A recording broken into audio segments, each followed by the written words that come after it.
Mga kapuso, masobra 2 milyones pesos nga balor sang ilegal nga droga nakuha sa 3 kalalaki sa Baybas sa La Paz, Iloilo City. Samtang pagpabakod sa mga badak ginadusok kasunod sang pagkadakop sang 2 ka punong barangay sa anti-illegal drug operation sa probinsya sang Iloilo. Si Julius Bilacaol nakatutok.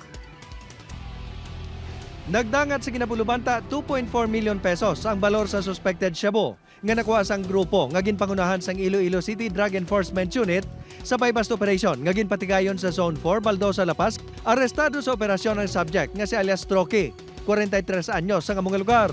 Dakop man sanday alias Jojo nga taga Zamboanga, kag alias Cyril sa Baluarte Molo nga ginapahayag kay himbon sang subject sa pagpalapta sang ilegal nga droga.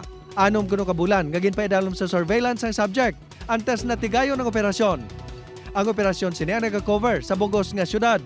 Siya ini ang gakwa sa may direct contact sa may Yugulipit Prison. Kaya daw ang iautod. Dugay na preso dito. Gin-question naman sang presidente sang Liga ng mga Barangay sa Iloilo ang sistema sa pagdeklarar sang drug-cleared barangays kag ang pagpabilin sini nga status.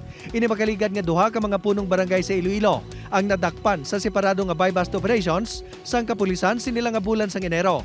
Kaangot sini ginaduso sang Liga President nga pabakuron ang Barangay Anti-Drug Abuse Council sa probinsya. Ginhingyo man sini sa sanggunian nga magadoptar sa resolusyon nga nagaduso sa Department of the Interior and Local Government sa pagpabakod sa ikasarang sa mga barangay official kag ang paghingyo sa Regional Oversight Committee sa Barangay Drug Clearing Program nga klaruhon ang validation kag documentation sa pagkilala kag pagpadayon sang drug cleared status ang kabarangayan. These are not questions of fault. They are questions of governance. Because a drug-cleared status should not be seen as a finish line. It should be understood as a continuing duty. Upod kay Cirilo Rendoque, Julius Bilacaol. 1. Western Visayas.